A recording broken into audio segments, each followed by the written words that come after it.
हाँ दोस्तों, तो welcome to our channel Jharkhand competitor. ये हिंदी व्याकरण वालों के लिए, यानी जिस भी विषय में हिंदी व्याकरण पूछा जाता है, जैसे झारखंड पुलिस, आईआरबी हो गया, जेएसएससी के कोई भी एग्ज़ाम हो गया, जैसे excise constable, IRB, Jharkhand police, और भी बहुत सारे जो एग्ज़ाम आपके जिसमें हिंदी पूछे जाते हैं, एसएससी जीडी हो गया जिसमें हिंदी पूछे जाते हैं, उसके लिए आपके लिए मोस्ट इम्पॉर्टेंट साबित होने वाला ये हिंदी का सेशन। और इसको मैंने लूसेंट के बुक से लिया है और ये अपने आप में काफ़ी अच्छा है। तो चलिए, और ये है आपका फर्स्ट क्लास है और इसमें देखते हैं भाषा संस्कृत के भाष्य शब्द से बना है। भाषा किससे बना है? भाष्य शब्द से बना है। भाष का अर्थ है बोलना। भाष का अर्थ क्या है? बोलना। भाषा का शाब्दिक अर्थ इकाई है। इकाई भाषा का शाब्दिक भाषा का सार्थक इकाई वाक्य है। वाक्य से सबसे छोटी इकाई उपवाक्य, उपवाक्य से छोटी इकाई पदबंध, और पदबंध से छोटी इकाई पद या शब्द, और पद से छोटी इकाई अक्षर, और अक्षर से छोटी इकाई ध्वनि या वर्ण है। राम शब्द दो अक्षर रम्य र और माँ और एवं चार वर्ण र, या, व और या से बना है। तो ये भाषा के बारे में पढ़ें। पूछ सकता है कि भाषा जो है किस शब्द से बना है, तो भाष्य शब्द से बना है, और इसका शाब्दिक अर्थ क्या है, तो बोलना है। ये सारे क्वेश्चन जो इस तरह से पूछे जा सकते हैं।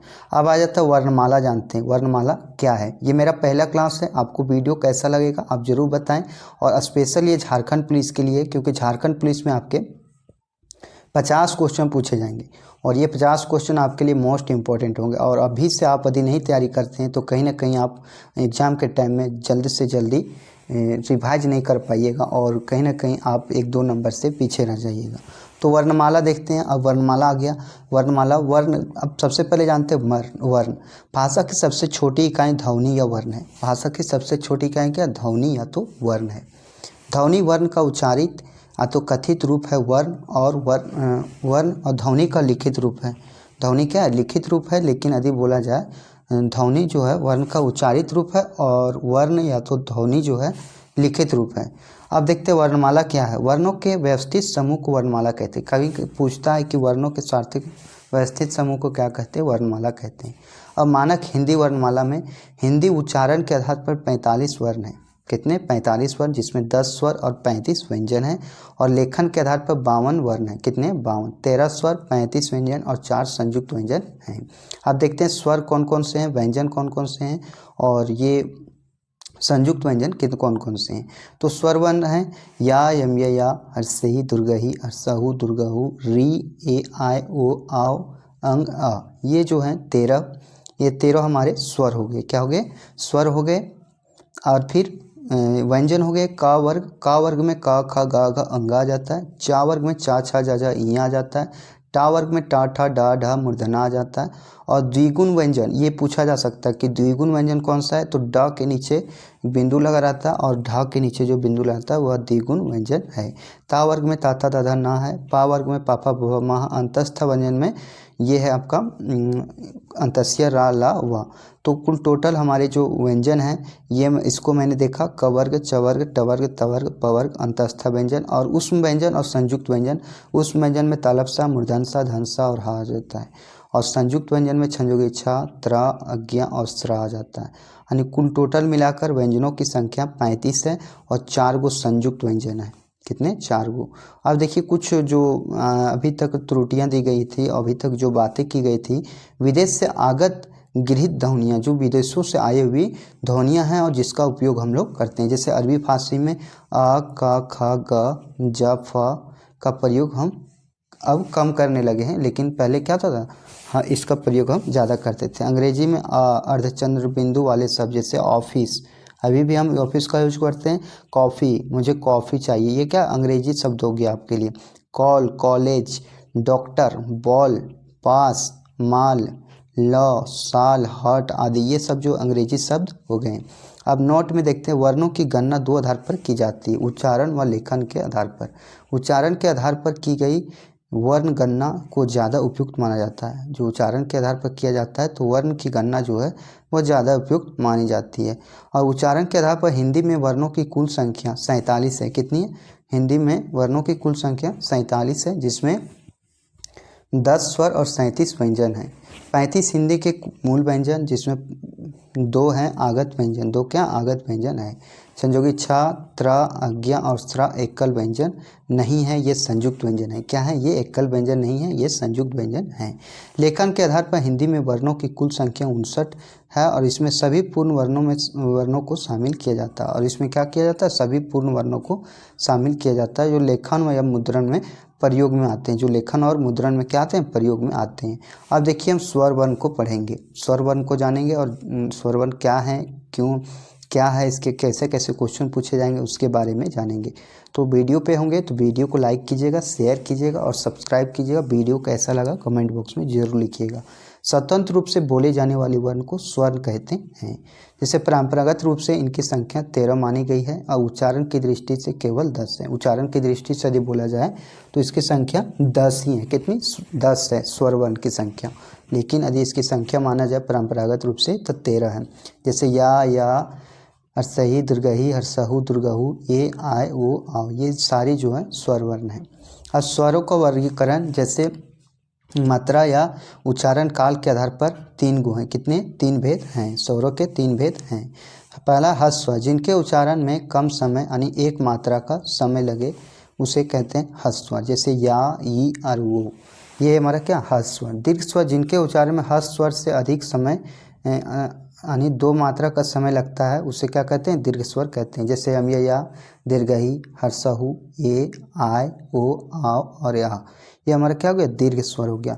प्लुत स्वर हो गया, जिनके उच्चारण में दीर्घ स्वर से भी अधिक समय लगता है उसे पुकारने में या नाटक के संवादों में इसका प्रयोग किया जाता है। तो कभी कभी ये भी पूछा जा सकता है कि नाटक के संवादों में कौन सा किसका उपयोग किया जाता है, कौन से स्वर वर्ण का उपयोग किया जाता है? तो प्लुत स्वर का उपयोग किया जाता है। तो उच्चारण या तो मात्रा के आधार पर कितने स्वर वर्ण हैं? 3 हैं, ह्रस्व स्वर, दीर्घ स्वर, प्लुत स्वर। ये आपके लिए मोस्ट इंपॉर्टेंट है। अब आ जाता है जीभ के प्रयोग के आधार पर। देखिए मैं इसका ऑब्जेक्टिव भी करूँगा, जिससे क्या होगा, कैसे क्वेश्चन पूछे जाते हैं वो आपके क्लियर हो जाएंगे। जीभ के प्रयोग के आधार पर अग्र स्वर, मध्य स्वर और पश्च स्वर।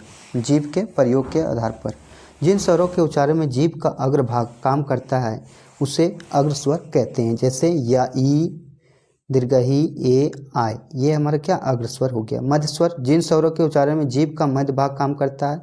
जैसे या में हमारा क्या करता है? मध्य स्वर काम करता है। पश्च स्वर में जिन स्वरों के उच्चारण में जीभ का पश्च भाग काम करता है। जैसे हम या, हर्षहु, दुर्गहु, ओ, आओ और या, ये हमारा क्या? पश्च स्वर है। तो ये सारे क्वेश्चन आपके लिए मोस्ट इंपॉर्टेंट है। अगला जाता है मुख द्वार। मुख द्वार या खुलने के आधार पर यदि बोला जाए तो यह भी विवरित होता है। क्या होता है? विवरित। पहला है विवरित, जिन स्वरों के उच्चारण में मुख द्वार पूरा खुलता है। जैसे यम या, मुख द्वार क्या का पूरा खुलता है उसे विवरित कहते हैं। अर्धविवरित, जिन स्वरों के उच्चारण में मुख द्वार आधा खुलता है। जैसे या, ऐ, औ और या, ये हमारा क्या? अर्धविवरित है। अर्ध संवृत, जिन स्वरों के उच्चारण में मुख द्वार आधा बंद रहता है। जैसे ये और ओ, ये हमारा क्या होता है? ये और ओ में अर्ध संवृत है, यानी हमारा क्या होता है? आधा मुख द्वार आधा बंद रहता है। संवृत में क्या होता है? जिन स्वरों के उच्चारण में मुख द्वार लगभग बंद रहता है, यानी पूरा लगभग बंद रहता है, उसको क्या कहते हैं? हम संस्वर्त कहते हैं। देखिए ये जो चित्र दिया हुआ है उसको आप दिमाग में बैठा लीजिए, इससे आपके बहुत सारे क्वेश्चन पूछे जाएंगे। जैसे नासिक। नासिक में क्या है कि ये सभी जगह बिंदु लगा रहेगा और लास्ट का जो नाम रहेगा उसी को नासिक बोलेंगे। जैसे अंग, ड, इया, मूर्धन्य, न और म, ये हमारा नासिक स्वर हो गया। दंतमूल। दंतमूल में र और ला हो गया। दंतमूल में क्या हो गया? र और ला। दंत में क्या हो गया? त वर्ग और सा। दंत में क्या हो गया? ता वर्ग और सा। दंत और ओष्ठ में हो गया वा। दंत और ओष्ठ में क्या हो गया? वा। ओष्ठ में क्या हो गया? हर्षहु, दुर्गहु और पावर्ग। ओष्ठ में क्या हो गया? हर्षहु, दुर्गहु और पावर्ग। ओष्ठ प्लस कंठ में हो गया ओष्ठकंठ है, जिसमें ओ, आओ और आ जो आता है। कंठ में क्या हो गया? या, यम, या और या और कवर का और हा हो जाएगा। कंठ और तालु में हो जाएगा आपका ये और आय। कंठ तालु में क्या होगा? ये और आय। तालु में हो जाएगा हर्षही, दीर्घही, चा वर्ग और या और तालब सा। मूर्धा में हो जाएगा टा वर्ग, मूर्धन सा और री। टा वर्ग, मूर्धन सा और री। तो ये उच्चारण की दृष्टि से ये सारे चीज़ हो गए और ये सारे आपके लिए मोस्ट इंपॉर्टेंट है, इसको आप दिमाग में बैठा लीजिए। आगे आ जाता है ओठों की वृद्धि के आधार पर, ओठों की स्थिति के आधार पर जो होता है स्वर वर्ण। ये कितने प्रकार के होते हैं? तो 2 प्रकार के, आवृत्तमुखी और वृत्तमुखी। जिन स्वरों के उच्चारण में ओठ विवृत मुखी या गोलाकार नहीं होता है उसे क्या कहते हैं, अवृत मुखी कहते हैं। जैसे या, अम्यया, हर्षही, दीर्घही, ए और आ, ये हमारा क्या हो गया, अवृत मुखी हो गया। इसमें क्या देखिए, अपना मुंह जो है सॉरी अपना मोठ जो है सो क्या गोलाकार नहीं होता। अवृत मुखी जिन स्वरों के उच्चारण में ओठ वृत्त मुखी या गोलाकार होते हैं, जैसे ओ, आओ, ओ, आओ, आ, ये सारा क्या हो गया, हमारा वृत्त मुखी हो गया। अब आगे हम देखते हैं, जैसे हवा के नाक व मुंह से निकलने के आधार पर जो है ये भी दो प्रकार के होते हैं। जैसे मौखिक और स्वर में जिन स्वरों के उच्चारण में हवा केवल मुंह से निकलती है, जैसे या, यम, या और हर्षई, ये हमारा क्या हो गया, तो ये हमारा मौखिक स्वर।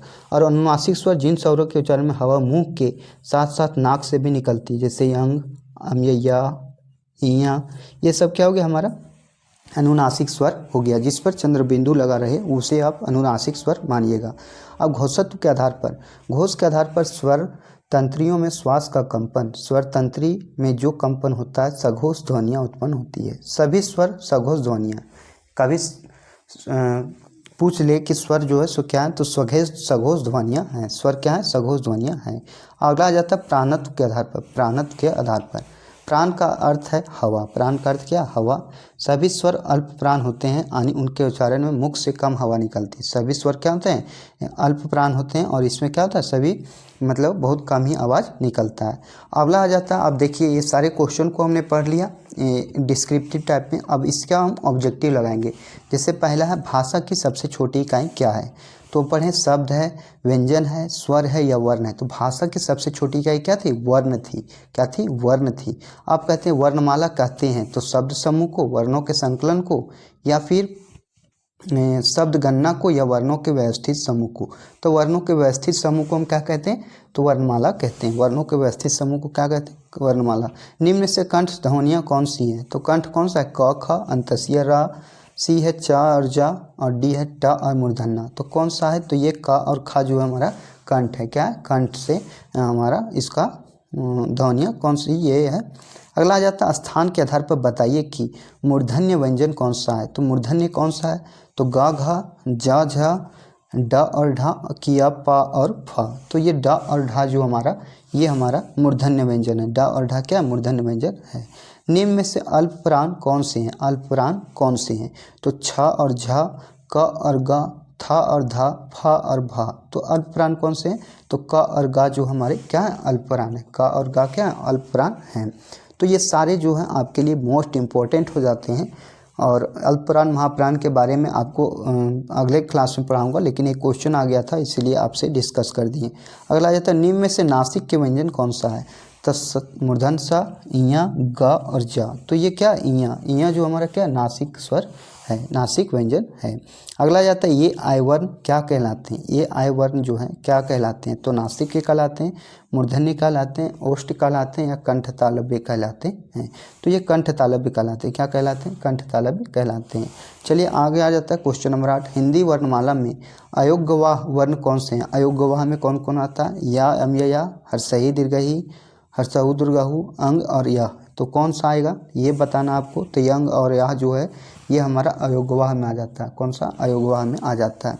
निम्न में से बताइए कि किस शब्द में द्वित व्यंजन है। तो द्वित व्यंजन कौन सा है, पुणे, इलाहाबाद, दिल्ली या उत्साह। तो ये हमारा दिल्ली, द्वित व्यंजन कौन सा है, तो दिल्ली है। अगला आ जाता है क्वेश्चन नंबर 10 देखते हैं। तालप सा, मूर्धन सा, धन सा, हा कौन से व्यंजन कहलाते हैं। तो परकंपी, स्पर्शी, संघर्षी, आत्वस्पर्शी, संघर्षी। तो कौन से व्यंजन कहलाते हैं ये आपको जवाब देना है। तो ये संघर्षी व्यंजन कहलाते हैं। कौन से, संघर्षी व्यंजन कहलाते हैं। इसको बोलने में थोड़ा संघर्ष ज़्यादा लगता है।